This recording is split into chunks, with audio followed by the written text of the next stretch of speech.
నమస్కారం ఘంటారావానికి స్వాగతం. ముందుగా ప్రధానాంశాలు. నేటి మంత్రివర్గ భేటీలో పలు కీలక నిర్ణయాలకు అవకాశం. రైతు రుణమాఫీ, ధాన్యం కొనుగోళ్ల అంశాలే ప్రధాన అజెండా.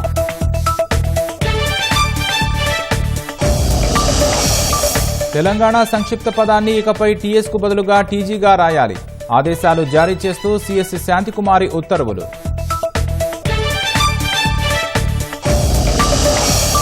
ఖమ్మం జిల్లా తల్లాడ మండలం గోపాలపేటలో దారుణం. ఆస్తి తగాదాలతో తల్లిని, 2 కుమార్తెలను చంపిన వ్యక్తి.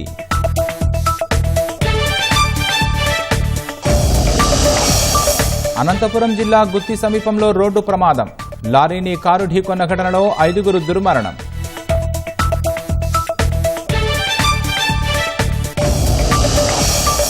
పోలింగ్ శాతాలపై అధికారిక సమాచారం 48 గంటల్లో ఎందుకు ఇవ్వలేరు?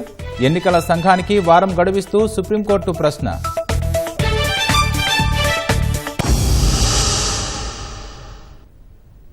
లోక్సభ ఎన్నికల తర్వాత నేడు మంత్రివర్గం సమావేశం కానుంది. ఈ భేటీలో పలు కీలక నిర్ణయాలు తీసుకునే అవకాశం ఉంది. వివిధ శాఖలు పలు అంశాలపై నివేదికలు సిద్ధం చేస్తున్నాయి. ఏపీ, తెలంగాణ విభజన వివాదాలపై మంత్రివర్గం చర్చించనుంది. రైతు రుణమాఫీ, ధాన్యం కొనుగోళ్లు, ధాన్యం పెంపు మార్గాలపై సమావేశంలో చర్చ జరగనుంది. మేడిగడ్డ, అన్నారం బ్యారేజీలపై ఎన్డీఎస్ఏ మధ్యంతర నివేదికపై చర్చించి మరమ్మతులు, తదుపరి కార్యాచరణలపై నిర్ణయం తీసుకోనున్నట్లు తెలుస్తోంది. ముఖ్యమంత్రి రేవంత్ రెడ్డి అధ్యక్షతన సచివాలయంలో మంత్రివర్గ సమావేశం జరగనుంది. ఇందుకు సంబంధించి ప్రభుత్వ శాఖలు వివిధ అంశాలపై వివరాలు సిద్ధం చేస్తున్నాయి. రాష్ట్ర ఆవిర్భావం జరిగి 10 ఏళ్లు పూర్తి కానున్నందున పునర్విభజనకు సంబంధించిన పెండింగ్ అంశాలపై చర్చించనున్నారు. పునర్విభజన చట్టంలోని షెడ్యూల్ 9, 10లోని 100కు పైగా ఆస్తుల విభజన, హైదరాబాద్లో ఏపీకి కేటాయించిన భవనాల స్వాధీనం, బకాయిల వివాదాలపై చర్చించి కీలక నిర్ణయాలు తీసుకునే అవకాశం ఉంది. వీటికి సంబంధించిన వివరాలతో నివేదిక తయారు చేస్తున్న ఆర్థిక శాఖ కేబినెట్ ముందు పెట్టనుంది. ఏపీతో చర్చించేందుకు కమిటీ ఏర్పాటు చేసి కొన్ని అంశాలు చర్చల ద్వారా పరిష్కరించుకోవాలని ప్రభుత్వం భావిస్తోంది. రైతు రుణమాఫీపై మంత్రివర్గం కీలక నిర్ణయాలు తీసుకునే అవకాశం ఉంది. లోక్సభ ఎన్నికల సందర్భంగా ఇచ్చిన హామీ మేరకు ఆగస్టు 15 నాటికి రుణమాఫీ చేసి తీరాల్సిందేనని సీఎం చెబుతున్న నేపథ్యంలో దానికోసం నిధుల సమీకరణ, ప్రత్యేక కార్పొరేషన్ ఏర్పాటు వంటి అంశాలపై చర్చ జరగనుంది. సుమారు 42 లక్షల మంది రైతులకు రుణమాఫీకి సుమారు 32,000 కోట్ల నిధులను ఎలా సమకూర్చుకోవాలనే అంశంతో పాటు విధి విధానాలపై అధికారులకు మంత్రివర్గం దిశానిర్దేశం చేసే అవకాశం ఉంది. రాష్ట్ర ఆదాయం పెంచుకునేందుకు వనరుల సమీకరణ, ప్రత్యామ్నాయ నూతన మార్గాల అన్వేషణపై కేబినెట్ చర్చించనుంది. సీఎం రేవంత్ రెడ్డి వాణిజ్య పన్నులు, ఎక్సైజ్, గనులు తదితర శాఖలతో సమావేశం నిర్వహించి బడ్జెట్ అంచనాల మేరకు ఆదాయాన్ని సాధించాలని స్పష్టం చేశారు. ధాన్యం కొనుగోళ్లపై కూడా కేబినెట్ సమీక్షించనుంది. ధాన్యం సేకరణ వేగం పెంచడానికి అవసరమైన ప్రణాళిక, అకాల వర్షాలతో తడిసిన ధాన్యం వంటివి చర్చించి నిర్ణయాలు తీసుకోనున్నట్లు సమాచారం. రానున్న ఖరీఫ్ పంటల ప్రణాళికపైన చర్చ జరగనుంది. విత్తనాలు, ఎరువుల కొరత లేకుండా తీసుకోవాల్సిన జాగ్రత్తలు, రైతులకు అవగాహన కార్యక్రమాలపై చర్చించే అవకాశం ఉంది. మేడిగడ్డ, అన్నారం బ్యారేజీలపై జాతీయ డ్యామ్ సేఫ్టీ అథారిటీ సమర్పించిన మధ్యంతర నివేదికపై చర్చించి మరమ్మతులపై ఏం చేయాలో నిర్ణయాలు తీసుకునే అవకాశం ఉంది. కొత్త విద్యా సంవత్సరం ప్రారంభానికి సన్నాహాలపై కేబినెట్ చర్చించనుంది. విద్యార్థుల నమోదు, పాఠ్యపుస్తకాలు, యూనిఫాంల పంపిణీ, విద్యా సంస్థల్లో వసతులపై చర్చించనున్నారు. పాఠశాల, కళాశాల, ఉన్నత విద్యాశాఖలు, ఇంటర్ బోర్డు వివిధ అంశాలపై నివేదికలు సిద్ధం చేశాయి. కాళేశ్వరం ప్రాజెక్టులో ప్రధానమైన మేడిగడ్డ బ్యారేజీ మరమ్మతు పనులకు మోక్షం దక్కింది. బ్యారేజీ దెబ్బతిన్న ప్రాంతంలో ఎన్డీఎస్ఏ సూచనల మేరకు ఇంజనీర్లు పునరుద్ధరణ చర్యలు చేపట్టారు. గతేడాది అక్టోబర్ 21న 7వ బ్లాకులోని 20వ పిల్లర్లో పగుళ్లు రావడంతో బ్యారేజీ పైవంతెన కొంత భాగం మేర కుంగిపోయింది. దాంతో బ్యారేజీకి మరింత ప్రమాదం జరగకుండా ముందస్తుగా నీటిని విడుదల చేసి బ్యారేజీ ఖాళీ చేశారు. అనంతరం మేడిగడ్డను పరిశీలించిన ఎన్డీఎస్ఏ బృందం వర్షాకాలం ప్రారంభమయ్యేలోపు యుద్ధ ప్రాతిపదికన పునరుద్ధరణ పనులు చేపట్టాలని సూచించింది. దాంతో ఇంజనీరింగ్ అధికారులు మేడిగడ్డ బ్యారేజీ పునరుద్ధరణ పనులను ప్రారంభించారు.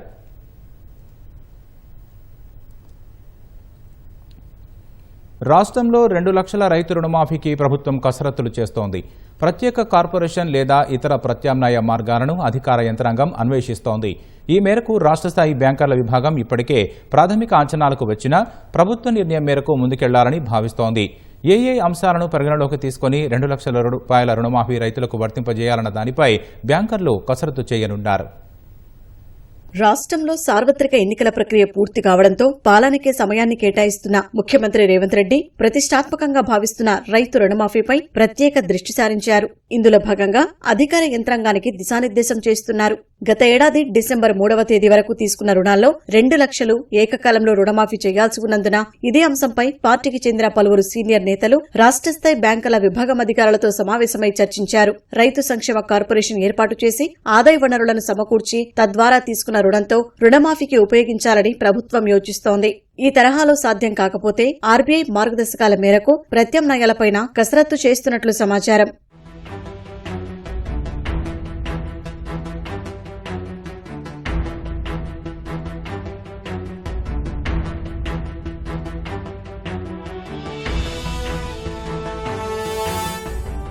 తాము అధికారంలోకి వస్తే 2 లక్షల రూపాయలు ఏకకాలంలో రుణమాఫీ చేస్తామని ఎన్నికల వేళ కాంగ్రెస్ హామీ ఇచ్చింది. దీంతో చాలా మంది రైతులు రుణాలు తీసుకున్నారు. ఈ నేపథ్యంలో రుణమాఫీని ఏ విధంగా అమలు చేయాలన్న దానిపై రాష్ట్ర ప్రభుత్వం కసరత్తులు చేస్తోంది. మార్గదర్శకాల రూపకల్పన చేసి బ్యాంకులకు ఇస్తే ఆ మేరకు ఎంత మొత్తం రుణమాఫీ చేయాల్సి వస్తుంది, ఎంతమంది రైతులకు రుణమాఫీ వర్తిస్తుందనే అంశాలను బ్యాంకర్లు తేల్చనున్నారు. పట్టాదారు పాస్ పుస్తకాలు పెట్టి రుణాలు తీసుకున్న రైతులు కొందరుంటే బంగారం కూడా బ్యాంకుల్లో తాకట్టు పెట్టి రుణం తీసుకున్నవారుంటారు. ఈ రెండింటిని పరిగణలోకి తీసుకోవాలా లేదా పాస్ పుస్తకాలు పెట్టి రుణం తీసుకున్న వారికే వర్తింపచేయాలా అనే అంశంపై ప్రభుత్వం నిర్ణయం తీసుకోవాల్సి ఉంది.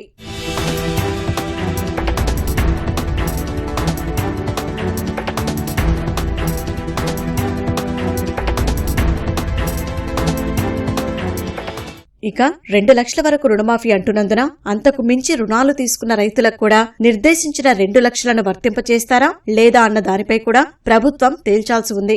తెల్ల రేషన్ కార్డులు, ఆదాయపు పన్ను చెల్లింపులు తదితర వాటిని పరిగణలోకి తీసుకుని అర్హులైన రైతులను ఎంపిక చేసే దానిపై ప్రభుత్వం కసరత్తు చేయాల్సి ఉంది.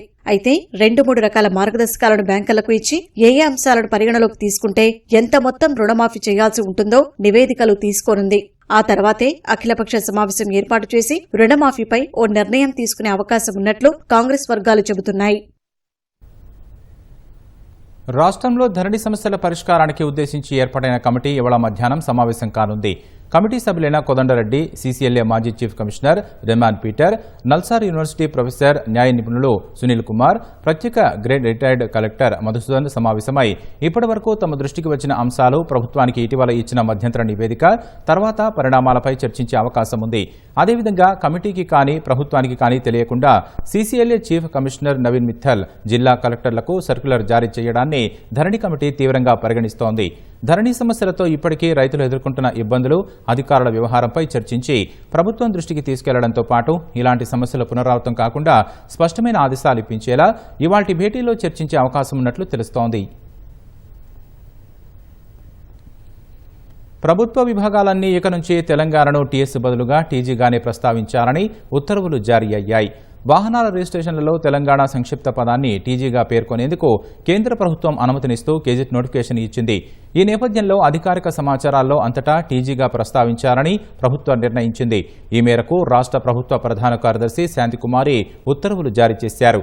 ప్రభుత్వ శాఖలు, ఏజెన్సీలు, అటానమస్ విభాగాలన్నింటిలోనూ వెంటనే అమలు చేయాలని స్పష్టం చేశారు. జీవోలు, నోటిఫికేషన్లు, నివేదికలు, లెటర్ హెడ్లలో టీజీ అనే పేర్కొనాలని ఉత్తర్వుల్లో సీఎస్ పేర్కొన్నారు. ప్రభుత్వ కార్యాలయాల బోర్డులు, వెబ్సైట్లు, ఆన్లైన్ ప్లాట్ఫామ్లలోనూ టీజీ అనే ఉండాలన్నారు. టీఎస్ అని ముద్రించిన స్టేషనరీ, ప్రింటింగ్ మెటీరియల్ను తొలగించి టీజీతో కొత్తగా ముద్రించాలని ఉత్తర్వుల్లో తెలిపారు.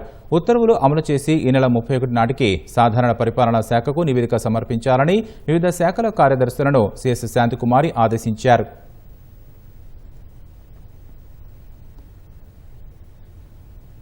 రాష్ట్ర వ్యాప్తంగా ఇంజనీరింగ్, అగ్రికల్చర్, ఫార్మా విభాగాల్లో ప్రవేశాల కోసం నిర్వహించిన ఈఏపీ సెట్ ఫలితాలు విడుదల కానున్నాయి. ఈ రోజు ఉదయం 11 గంటలకు జేఎన్టీయూ హైదరాబాద్లో విద్యాశాఖ ముఖ్య కార్యదర్శి బుర్రా వెంకటేశం, ఉన్నత విద్యామండలి chairman professor Limbadri, JNTUH VC Katta Narasimhareddy ఆధ్వర్యంలో ఫలితాలు వెల్లడించనున్నారు. ఈ నెల 7 నుంచి 11వ తేదీ వరకు జరిగిన ఈఏపీ సెట్ పరీక్షకు రాష్ట్ర వ్యాప్తంగా సుమారు 3.5 లక్షల మంది హాజరయ్యారు. ఏపీ, తెలంగాణలో కలిపి 21 జోన్లలో అధికారులు ఈఏపీ సెట్ను నిర్వహించారు.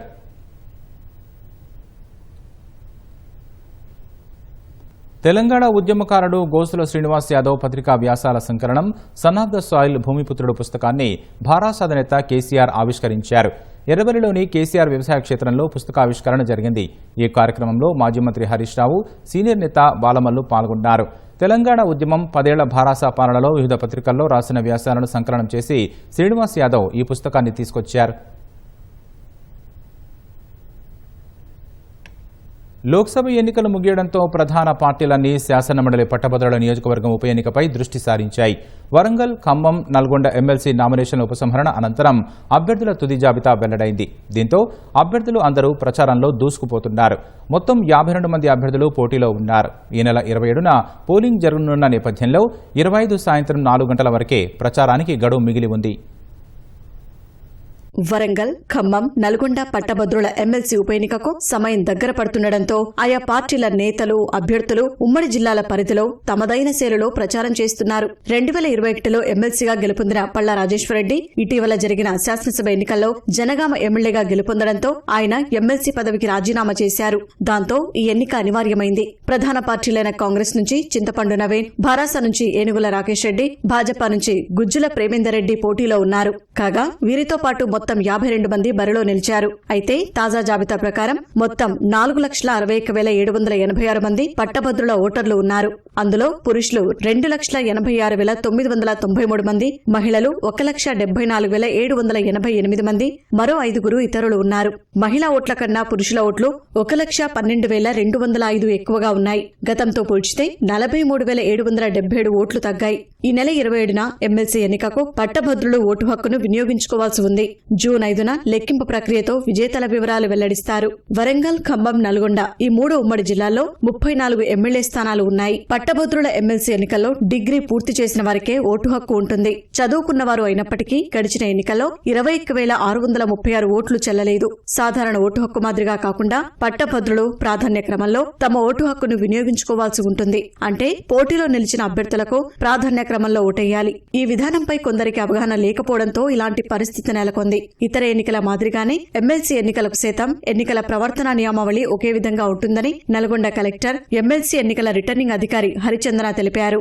సో మనకి 11 విత్డ్రాల్స్ అయ్యాక 52 క్యాండిడేట్స్ ఫ్రేలో ఉన్నారు ఎమ్మెల్సీ ఎలక్షన్స్ కి. ఎవ్రీ డిస్ట్రిక్ట్ లో అడిషనల్ కలెక్టర్స్ ఏఆర్ఓ గా నోటిఫై అయ్యి ఉన్నారు అండ్ ఆల్సో ఆర్టీఓస్ ఉన్నారు. సో ఎవరైనా ఇప్పుడు క్యాంపెయిన్ చేసుకోవచ్చు. క్యాంపెయిన్ పర్మిషన్ కావాలి అంటే వారు వాళ్ళ ఏఆర్ఓస్ దగ్గర విత్ ఇన్ ది సెగ్మెంట్ చేసుకుంటుంది. సేమ్ ఎంసీసీ గైడ్ లైన్స్ ఏదైతే మనం జనరల్ ఎలక్షన్స్ కి వర్తిస్తామో అవే ఇక్కడ కూడా వర్తిస్తాయి. More than 1 car or 3 cars with their agent వాళ్ళు వెళ్తుంటే అవి కూడా పర్మిషన్ తీసుకోవాల్సి ఉంటుంది. కార్ ర్యాలీ కానీ, బైక్ ర్యాలీస్ కానీ, డోర్ టు డోర్ క్యాంపెయిన్ వారు చేసుకోవచ్చు. ఏదైనా పెద్ద ర్యాలీ తీసుకున్నా కానీ again police permission and RO permission తీసుకొని చేయాల్సి ఉంటుంది. మనకి 27న పోలింగ్ ఉంది, 27th మే. ఈచ్ డిస్ట్రిక్ట్ లో డిఆర్సీస్ ఏర్పాటు చేయడం జరిగింది 12 డిస్ట్రిక్ట్స్ లో. ఇక్కడ కూడా మనము డెసిగ్నేటెడ్ స్ట్రాంగ్ రూమ్ ప్రపోజల్స్ పంపించడం జరిగింది. వారు అప్రూవ్ అవ్వగానే we will communicate where the strong room is. Counting అనేది ఎమ్మెల్సీకి 5th నుంచి స్టార్ట్ అవుతుంది. ఎమ్మెల్సీ ఎన్నికలో పోటీలో నిలిచిన అభ్యర్థులు పూర్తి స్థాయిలో ప్రచారాన్ని నిర్వహించుకోవచ్చని, ఆయా జిల్లాల్లో ప్రచారం నిర్వహించుకుంటే సంబంధిత ఏఆర్ఓల ద్వారా అనుమతులు తీసుకోవాలని ఆర్ఓ హరిచంద్ర సూచించారు. అనుమతులు లేకుండా ప్రచారం నిర్వహిస్తే ఎన్నికల ప్రవర్తన నియమావళి వర్తిస్తుందన్నారు. ప్రసంగాలలో రెచ్చగొట్టే సందేశాలు, కులం, మతం వంటివి లేకుండా చూసుకోవాలన్నారు. సి విజిల్ ద్వారా మద్యం, నగదు వంటివి ఎక్కడైనా పంపిణీ చేస్తున్నట్లయితే ఫిర్యాదు చేయవచ్చని చెప్పారు. సీరియల్ నంబర్ కరెక్ట్ గా యాజ్ పర్ తెలుగు లిపి కింద ఏది అక్షరాలు వస్తాయో అది సెట్ చేస్తారండి ఈసీఐ గైడ్ లైన్స్ ప్రకారం. సో వారి పేర్లు ఆ నంబర్ ప్రకారం రిఫ్లెక్ట్ అవుతాయి. నేషనల్ పార్టీస్ ఫస్ట్ ఉంటాయి, second registered and recognise parties ఉంటాయి, దాని తర్వాత ఇండిపెండెంట్ క్యాండిడేట్స్ కి ఇవ్వకూడదు. సి విజిల్ యాక్టివ్ గా ఉంటుందండి. అదే విధంగా సాక్ష్యం యాప్ కూడా యాక్టివ్ గా ఉంటుంది. ఏదైతే యాప్స్ అన్ని కూడా జనరల్ ఎలక్షన్ లో యాక్టివ్ గా ఉన్నాయో అవి ఉంటాయి. ఎఫ్ఎస్టీస్ కూడా జిల్లాలో మేము డిస్బాండ్ చేయట్లేదు, అవి కూడా కంటిన్యూ చేస్తున్నాము. ఎస్ఎస్టీస్ ఉండవు, ఎందుకంటే దీనికి seizure checking inter state borders తో సంబంధం ఉండదు కాబట్టి.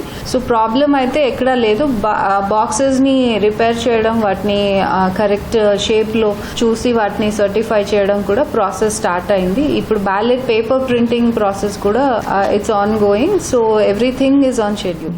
ప్రశాంత వాతావరణంలో ఎన్నికలు నిర్వహించేందుకు అన్ని ఏర్పాట్లు చేసినట్లు ఎమ్మెల్సీ ఎన్నికల ఆర్వో హరిచంద్ర తెలిపారు.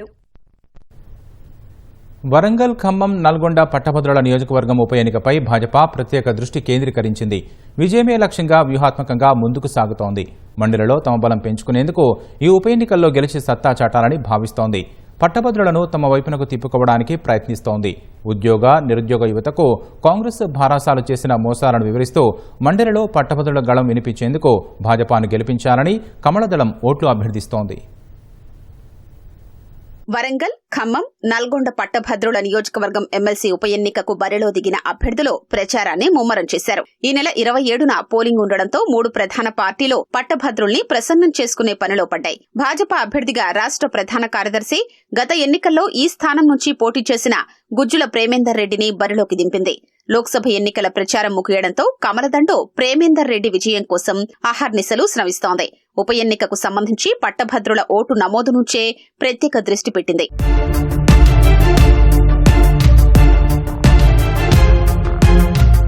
పట్టభద్రుల ఉప ఎన్నికను భాజపా రాష్ట్ర నాయకత్వం ప్రతిష్టాత్మకంగా తీసుకుంది.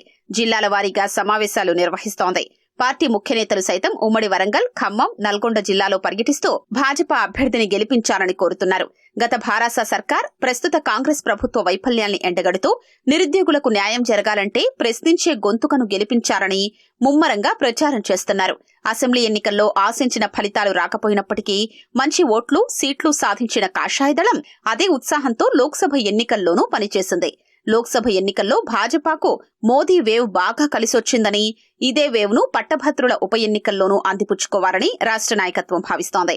పట్టణ ప్రాంతానికే పరిమితమైన భాజపా లోక్సభ ఎన్నికల్లో గ్రామీణ ప్రాంతాలకు వెళ్లినట్లు రాజకీయ వర్గాల్లో జోరుగా చర్చ నడుస్తోంది. ఓటింగ్ సరళిని చూస్తే కొన్ని చోట్ల పల్లెల్లోనూ నిశ్శబ్దంగా భాజపాకు ఎక్కువ ఓట్లు పడినట్లు సమాచారం. గ్రామీణ ప్రజలకు సైతం భాజపా చేరువైంది కాబట్టి పట్టభద్రులు తమను విశ్వసిస్తారని భాజపా నేతలు భావిస్తున్నారు. భాజపా అభ్యర్థి ప్రేమేందర్ రెడ్డి విద్యార్థి దశ నుంచే ఒకే సిద్ధాంతానికి కట్టుబడి పనిచేయడం, వివాదరహితుడిగా ఈ 3 ఉమ్మడి జిల్లాలకు సుపరిచితుడు కావడం, గత ఎన్నికల్లో పోటీ చేసి ఓటమి చవిచూడడం తదితర అంశాలు కలిసొస్తాయని భాజపా రాష్ట్ర నాయకత్వం అంచనా వేస్తోంది. అభ్యర్థి గుజ్జుల ప్రేమేందర్ రెడ్డి తనదైన శైలిలో ప్రచారాన్ని హోరెత్తిస్తున్నారు. ఉద్యోగ, ఉపాధ్యాయ, న్యాయవాదులు, మేధావులు, నిరుద్యోగ యువతను కలిసి తనకు ఒక్క అవకాశం ఇవ్వాలని ఓట్లు అడుగుతున్నారు. పట్టభద్రుల ఉప ఎన్నికకు భాజపా రాష్ట్ర నాయకత్వం ఇన్ఛార్జీలను నియమించింది. నియోజకవర్గ ఇన్ఛార్జిగా మాజీ ఎమ్మెల్సీ రామచంద్రరావును నియమించింది. అలాగే ఉమ్మడి వరంగల్ జిల్లాకు ఇన్ఛార్జీలుగా కామారెడ్డి ఎమ్మెల్యే వెంకటరమణారెడ్డి, ఆదిలాబాద్ ఎమ్మెల్యే పాయల్ శంకర్, ఉమ్మడి నల్గొండకు ఎంపీ నేతకాని వెంకటేష్, ఎమ్మెల్సీ ఏవీఎన్ రెడ్డి, ఉమ్మడి ఖమ్మం జిల్లాకు మాజీ ఎమ్మెల్యే ధర్మారావు, మాజీ ఎమ్మెల్సీ జనార్దన్ రెడ్డిలను ఇన్ఛార్జీలుగా నియమించింది. ఎమ్మెల్సీ ఉప ఎన్నికలు ముగిసే వరకు జిల్లాల ఇన్ఛార్జీలు ఎప్పటికప్పుడు జిల్లాలో ఉన్న పరిస్థితుల్ని సమీక్షిస్తూ గ్రాడ్యుయేట్ ఓటర్లను భాజపాకు అనుకూలంగా మలుచుకునే విధంగా వ్యూహాలు రచిస్తారని పార్టీ వర్గాలు చెబుతున్నాయి. కామారెడ్డి జిల్లా ఎల్లారెడ్డి మున్సిపల్ చైర్మన్ కుడుమల సత్యంపై నేడు అవిశ్వాస తీర్మానంపై ఓటింగ్ నిర్వహించేందుకు అధికారులు సిద్దమయ్యారు. మున్సిపాలిటీలో మొత్తం 12 మంది కౌన్సిలర్లు ఉండగా 11 మంది కౌన్సిలర్లు చైర్మన్ వైఖరిని వ్యతిరేకిస్తూ అవిశ్వాసానికి అనుమతి ఇవ్వాలని గత నెల 27వ తేదీన కామారెడ్డి జిల్లా కలెక్టర్ జతీష్ బి పాటిల్కు తీర్మానం అందజేశారు. ఇటీవలే చైర్మన్ సత్యం భారాసాకు రాజీనామా చేసి కాంగ్రెస్ పార్టీలో చేరారు. అందుకు నిరసనగా కౌన్సిలర్లు అవిశ్వాస తీర్మానాన్ని ప్రవేశపెట్టనున్నారు. అవిశ్వాస తీర్మానం ప్రవేశపెట్టడానికి గాను కలెక్టర్ ఇచ్చిన నోటీసులు సవాల్ చేస్తూ మున్సిపల్ చైర్మన్ సత్యం హైకోర్టులో పిటిషన్ దాఖలు చేశారు. ఈ మేరకు హైకోర్టు న్యాయమూర్తి సమావేశం నిర్వహించవచ్చని, ఫలితాలు అధికారికంగా ప్రకటించకూడదని స్పష్టం చేశారు. సార్వత్రిక ఎన్నికల వివిధ దశల్లో నమోదవుతున్న పోలింగ్ శాతాలపై ఖచ్చితమైన అధికారిక సమాచారాన్ని ఎన్నికల సంఘం సకాలంలో ఇవ్వకపోవడంపై విమర్శలు వస్తున్న నేపథ్యంలో సుప్రీంకోర్టు కీలక ప్రశ్నను సంధించింది. పోలింగ్ పూర్తయిన 48 గంటల్లోగా ఓటింగ్ శాతం డేటాను ఆయా నియోజకవర్గాల వారీగా ఈసీ వెబ్సైట్లో ఎందుకు ఉంచలేకపోతున్నారని ప్రధాన న్యాయమూర్తి జస్టిస్ డివై చంద్రచూడ్ నేతృత్వంలోని త్రిసభ్య ధర్మాసనం నిలదీసింది. వారం రోజుల్లోగా సమాధానం ఇవ్వాలని ఆదేశించింది. తదుపరి విచారణను మే 24వ తేదీకి వాయిదా వేసింది. Association of democratic reforms ADR దాఖలు చేసిన పిటిషన్పై ధర్మాసనం విచారణ జరిపింది. ప్రస్తుతం సార్వత్రిక ఎన్నికల ప్రథమ, ద్వితీయ దశల పోలింగ్ శాతాలను అధికారికంగా వెల్లడించడంలో తీవ్ర జాప్యం జరగడం, ఆ గణాంకాలను పదే సవరించడంపై సందేహాలు తలెత్తడంతో పాటు విమర్శలు వచ్చాయి. ఈ నేపథ్యంలో పోలింగ్ సమగ్ర డేటాను 48 గంటల్లోగా ఈసీ వెబ్సైట్లో అప్లోడ్ చేసేలా ఆదేశించాలని ఏడీఆర్ పిటిషన్ దాఖలు చేసింది. రాజ్యసభ ఎంపీ స్వాతి మాలివాల్పై దాడి ఘటన నిరాధారమైందని ఆప్ కీలక నేత ఢిల్లీ మంత్రి అతిషి వివరణ ఇచ్చారు. స్వాతి చేసిన ఆరోపణలపై అతిషి మీడియా సమావేశం నిర్వహించారు. కేజ్రీవాల్ నివాసానికి స్వాతి అపాయింట్మెంట్ లేకుండా వెళ్లారని అతిషి తెలిపారు. అరవింద్ కేజ్రీవాల్పై ఆరోపణలు చేసే ఉద్దేశంతోనే స్వాతి సీఎం నివాసానికి వెళ్లారన్నారు. కేజ్రీవాల్ కలవాలని స్వాతి పట్టుబట్టగా ఆయన బిజీగా ఉన్నారని విభవ్ కుమార్ చెప్పారన్నారు. ఆమె అరుస్తూ లోపలికి వెళ్లేందుకు ప్రయత్నించారని అతిషి వివరించారు. తనను దారుణంగా కొట్టారని స్వాతి మాలివాల్ ఆరోపించారని, అయితే సామాజిక మాధ్యమాల్లో వైరల్ అయిన వీడియోలో మాత్రం అందుకు విరుద్ధంగా ఉందన్నారు. బిభవ్ కుమార్పై స్వాతి బెదిరింపులకు దిగినట్లు కనబడుతోందని, దాన్ని బట్టి ఆమె ఆరోపణలు నిరాధారమైనవని తెలుస్తోందన్నారు. ఇదంతా భాజపా కుట్ర అన్న ఢిల్లీ మంత్రి కేజ్రీవాల్ను ఇరికించేందుకు స్వాతిని పావులా మార్చుకున్నారని ఆరోపించారు. కాగా వైరల్ అయిన వీడియోపై ఇప్పటికే స్వాతి మాలివాల్ స్పందించారు. అక్కడ నిజంగా ఏం జరిగిందో తెలుసుకోవాలంటే సీసీటీవీని పరిశీలించాలని స్పష్టం చేశారు. చార్ధామ్ యాత్రలో వీడియోలో రీల్స్ చిత్రీకరణపై ఉత్తరాఖండ్ ప్రభుత్వం నిషేధం విధించింది. ఈ మేరకు ఉత్తరాఖండ్ ప్రభుత్వ ప్రధాన కార్యదర్శి ఉత్తర్వులు జారీ చేశారు. సీఎం పుష్కర్ సింగ్ భక్తుల కోరిక మేరకు ఈ నిర్ణయం తీసుకున్నట్లు సీఎస్ తెలిపారు. ఆలయ ప్రాంగణాల 50 మీటర్ల పరిధిలో వీడియోలో రీళ్ల చిత్రీకరణపై నిషేధం ఉంటుందని పేర్కొన్నారు. ఆలయ ప్రాంగణాల్లో రీల్స్ చేయడం భక్తులకు ఇబ్బందిగా మారడంతో పాటు మత విశ్వాసాలను దెబ్బతీస్తోందని సీఎస్ వ్యాఖ్యానించారు.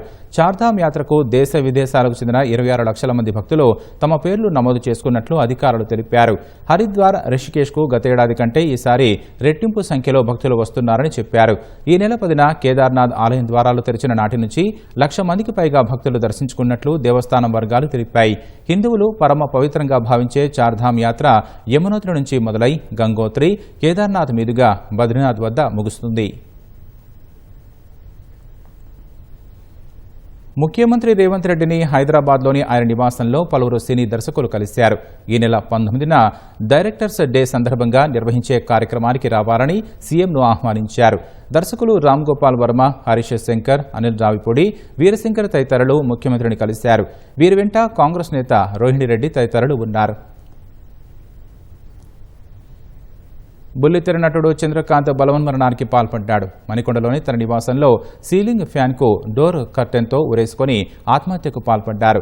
స్నేహితులు మధ్యాహ్నం నుంచి పలుమార్లు ఫోన్ చేసినా స్పందించకపోవడంతో ఫ్లాట్కు వచ్చి చూడగా ఆత్మహత్య చేసుకున్నట్లు గుర్తించారు.